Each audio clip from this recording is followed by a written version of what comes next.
வாங்க மக்களே, இந்த மரத்துக்குரிய காய் வாங்கிட்டு வந்துட்டேன். பாப்போம்மா என்னென்ன காய் வாங்கியிருக்கேன்னு பாருங்கள். சுரக்காய், வெள்ளை பூசணிக்காய், லெமன், முள்ளங்கி, கோவக்காய், குடமிளகாய் வாங்கியிருக்கேன். கத்திரிக்காய் வாங்கியிருக்கேன். காலிஃப்ளவர், கீரையில் வந்து அகத்திக்கீரை வாங்கியிருக்கேன்.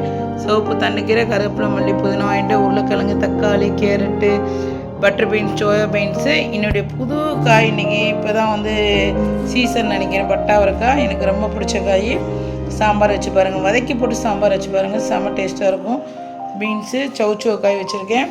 அப்புறம் கேரட்டு, பீட்ரூட்டு, வெண்டைக்காய் பாருங்கள் மக்களே, எவ்வளோ ஃப்ரெஷ்ஷு தெரியுமா? இவ்வளோ காய் வெறும் 20 ரூபா தான் மக்களே, 1 கேஜி மக்களே. ஏன்னா அந்த காய் வந்து 1/2 கேஜி தரமாட்டாங்க, அதனால் 1 கேஜி 20 ருபீஸ் தான். அப்புறம் பச்சை மச்சம் வாங்கியிருக்கேன். அப்புறம் பச்சை மிளகா வாங்கியிருக்கேன். அப்புறம் இஞ்சி வாங்கிட்டேன். இன்றைக்கி காய்கறி ரேட்டு எல்லாமே நார்மலாக தான் இருந்துச்சு, எதுவுமே ரேட்டு அதிகமான. உருளைக்கிழங்கு விலை கூட குறைஞ்சிருக்கு. எத்தனை பேருக்கு வந்து நீங்களாக போய் காய் வாங்கிட்டு வந்து வீட்டில் வைக்கிறது பிடிக்குன்றது சொல்லுங்கள். எனக்கு வந்து நான் போய் காய் பர்ச்சேஸ் பண்ணிட்டு வந்தால் தான் எனக்கு ரொம்ப பிடிக்கும்.